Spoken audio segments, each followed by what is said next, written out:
Thank you for joining Wars of the Roses. As we continue with Part 18, Mithraic Talismans, Part 2, the worship of Mithras and Serapis from the Gnostics and their remains, ancient and medieval, by C.W. King. 4. Mithraic Talismans. Mithraic gems are, for the most part, earlier in date than those emanating from the Gnosticism of Alexandria, with whose doctrines they had no connection whatever in their first origin. Little difficulty will be found on inspection in separating the two classes, the former being pointed out by the superiority of their style, and yet more so by the absence of the Egyptian symbols and long Coptic legends that generally accompany the latter.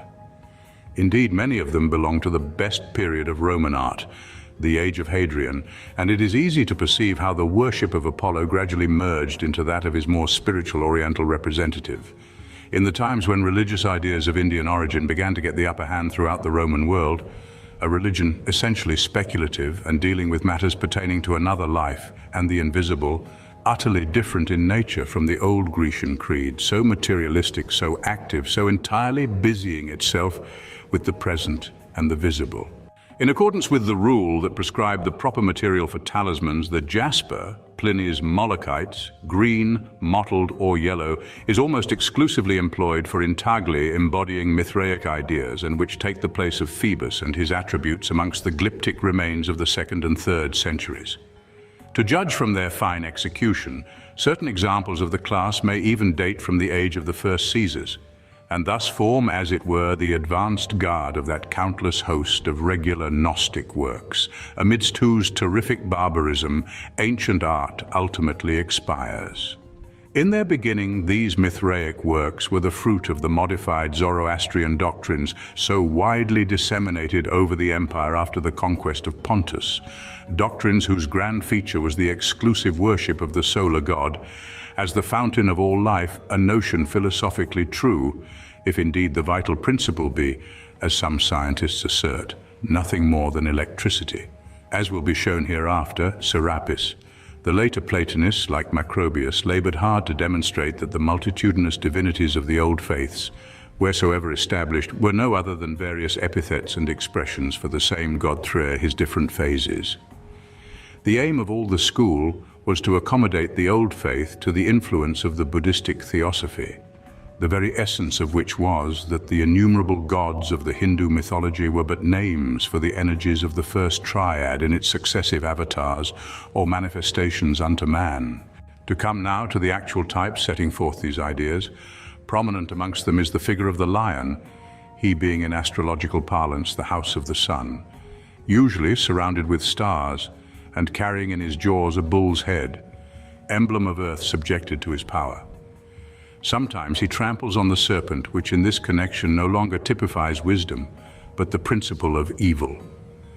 For in all religions emanating from the East, where deadly poisonousness is the most conspicuous character of the snake tribe, the reptile has been adopted as the most speaking type of the destroyer.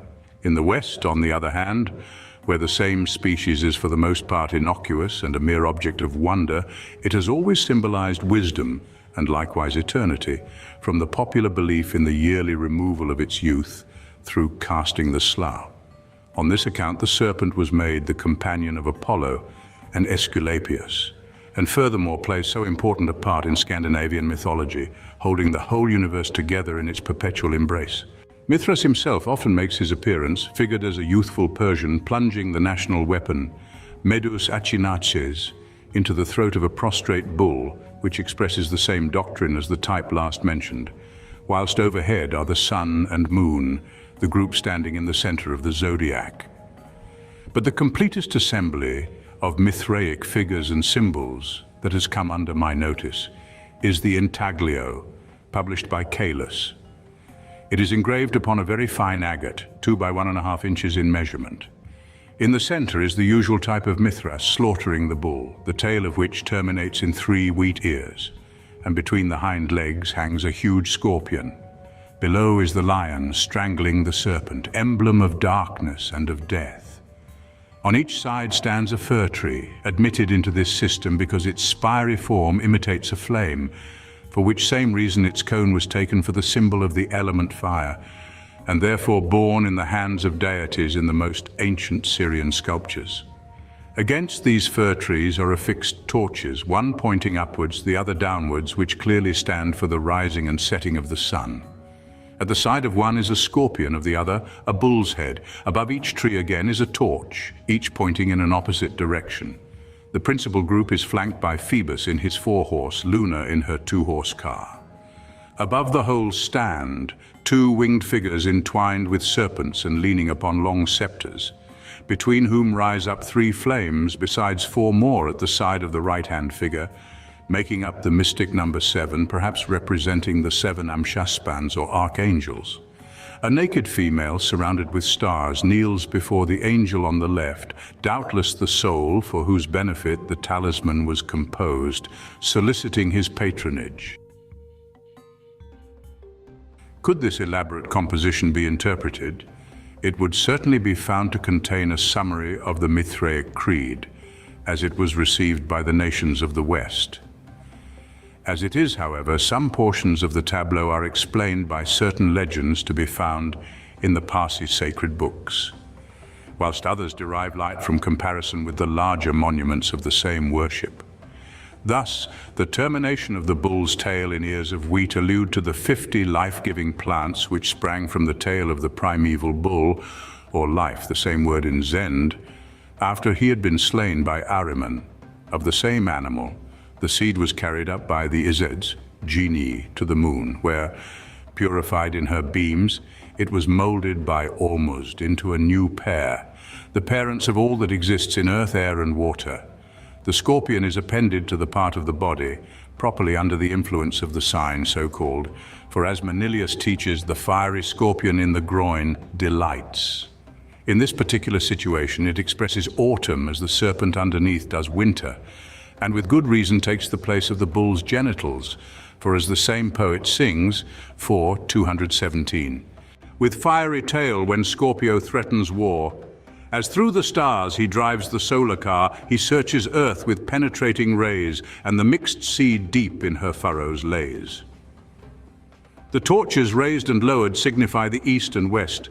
In the circular altar of the Villa Borghese, the bust of Luna appears resting on a crescent over an aged head in front face with crab's claws springing out of his forehead, a speaking type of Oceanus.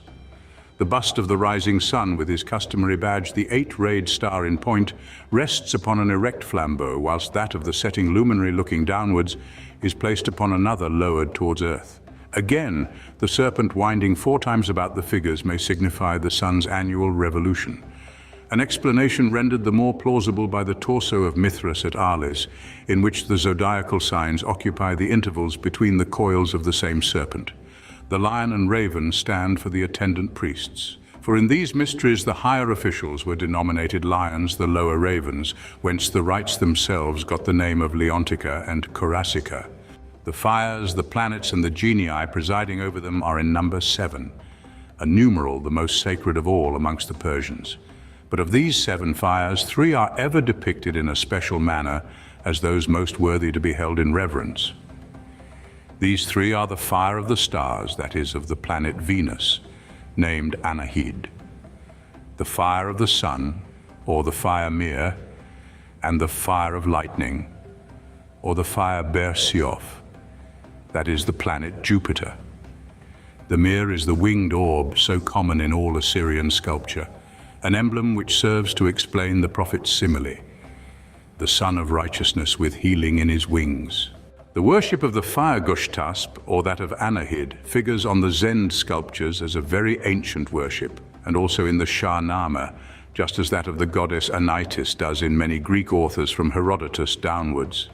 This historian observes, I-131, that at first the Persians worshipped only the sun, moon, and elements, until they learnt from the Assyrians the worship of Venus Urania, whom they called Mithra, the same being the Melita of the Babylonians, the Alata or Alilat of the Arabians. Now Mithra, feminine of Mithras, and Anahid are one and the same goddess, that is to say the morning star, a female genius presiding over love, giving light, and directing the harmonious movement of the other planets by the sound of her lyre, the strings whereof are the solar rays, Apollo's lyre strung with his golden hair. In this doctrine, we discover the reason for the separation of the fires upon Caelus's gem into two groups. The principal group consisting of the three most anciently adored, the subsidiary one of the remaining four. Other Mithraic symbols are of a very speaking character and almost explain their own meaning at first sight.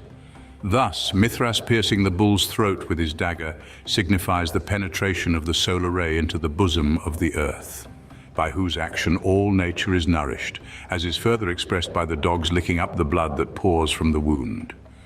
The sign Capricorn, frequently introduced into the same group, declares the necessity of moisture to cooperate with the sun's influence in bringing about the germination of the seed sown, whilst the Scorpion, in the significant position above noticed, expresses the generative heat.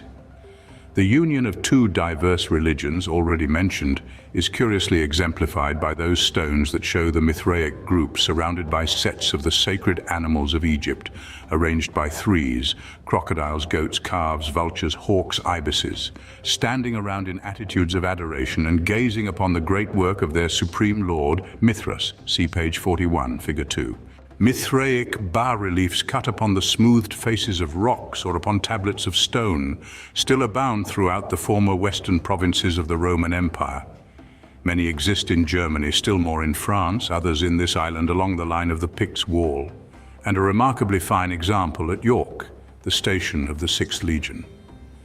The famous Arthur's Oon, destroyed in the last century, upon the Carron, a hemispherical vaulted building of immense blocks of stone, was unmistakably a Specus Mithraicum, the same in design as Chosro's magnificent fire temple at Gazaka.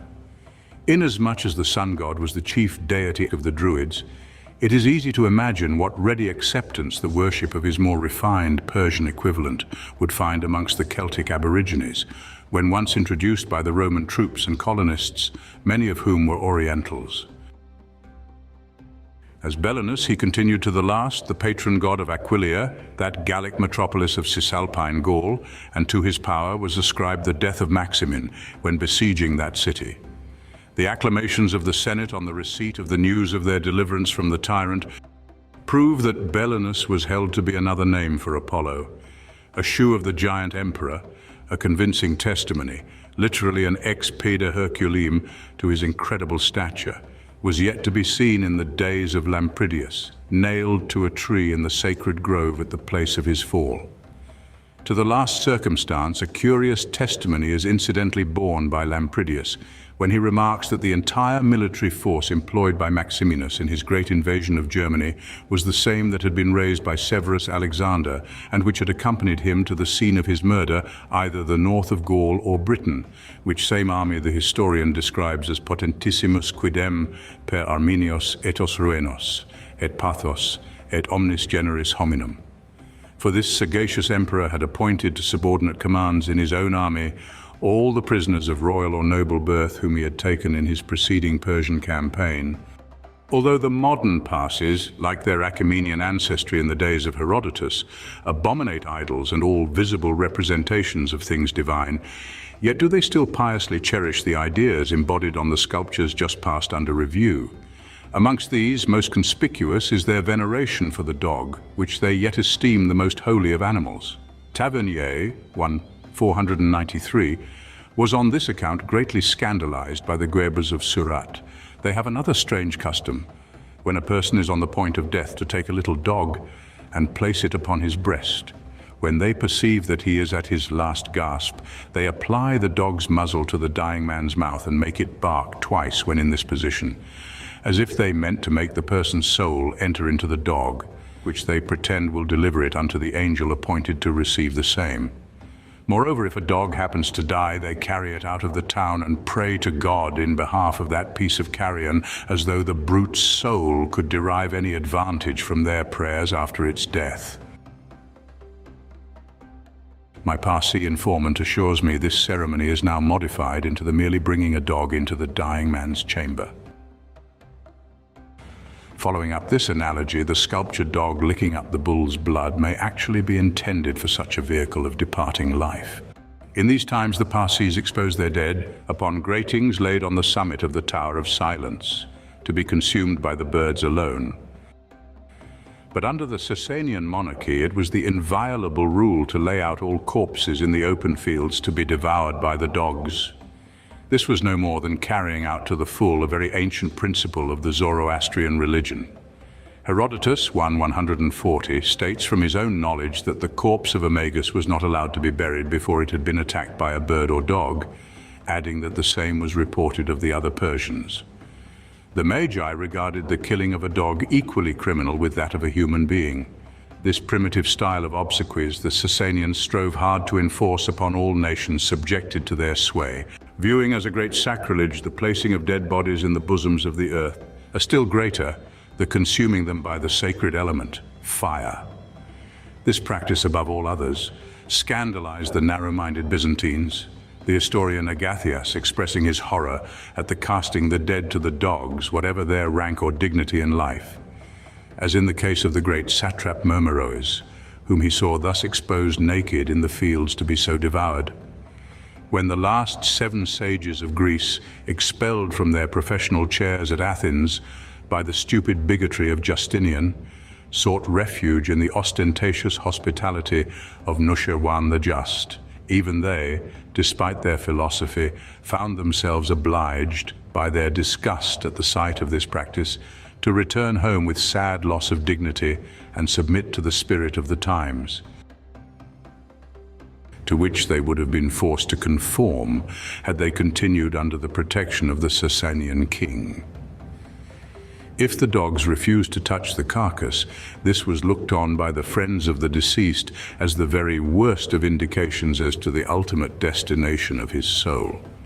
The Parsis, who with more decency constitute the raven, or equally sacred creature, sexton and sepulchre in one, derive a similar augury from observing which eye is first attacked by the bird, the preference for the right one being the token of salvation, for the left of the reverse.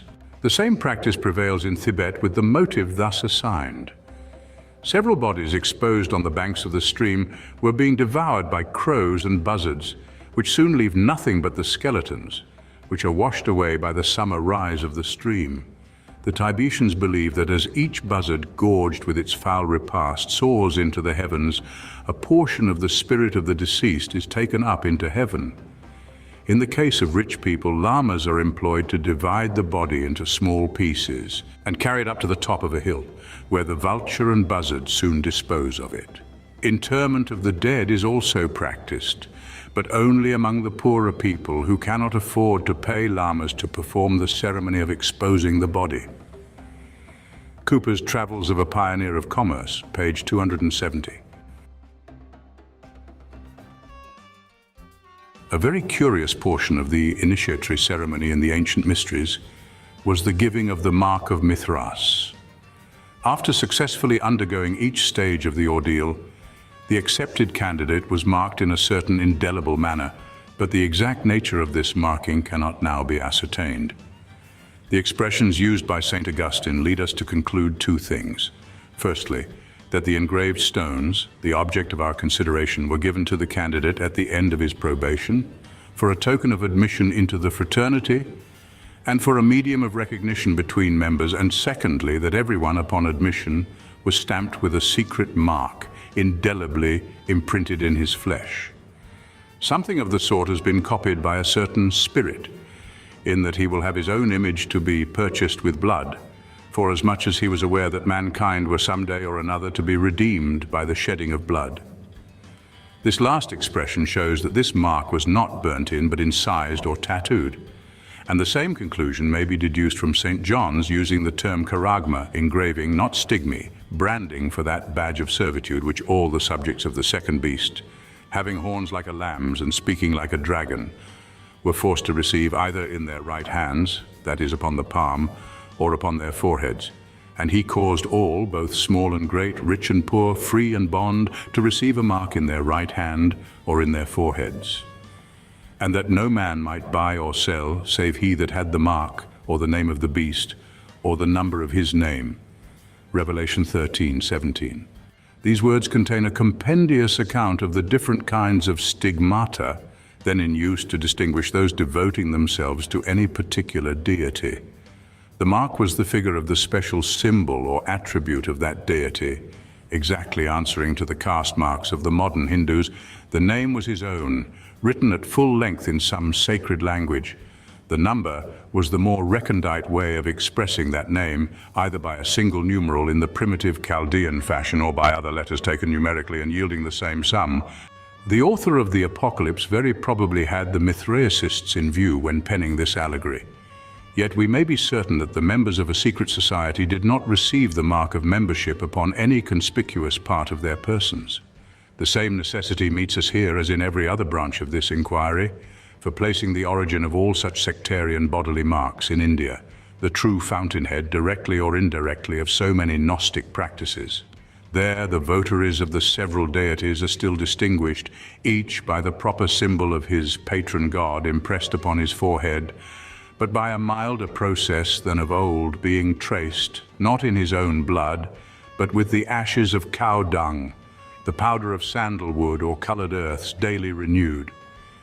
Inasmuch as amongst them the symbol of fire, Brahma, is an equilateral triangle, with the apex pointing upwards, it may be conjectured that the Mithraic was the same simple figure by which indeed Horapollo informs us the Egyptians symbolized the moon, and Plutarch that Pythagoras expressed the goddess Athene, herself the lunar deity according to an old tradition preserved by Aristotle.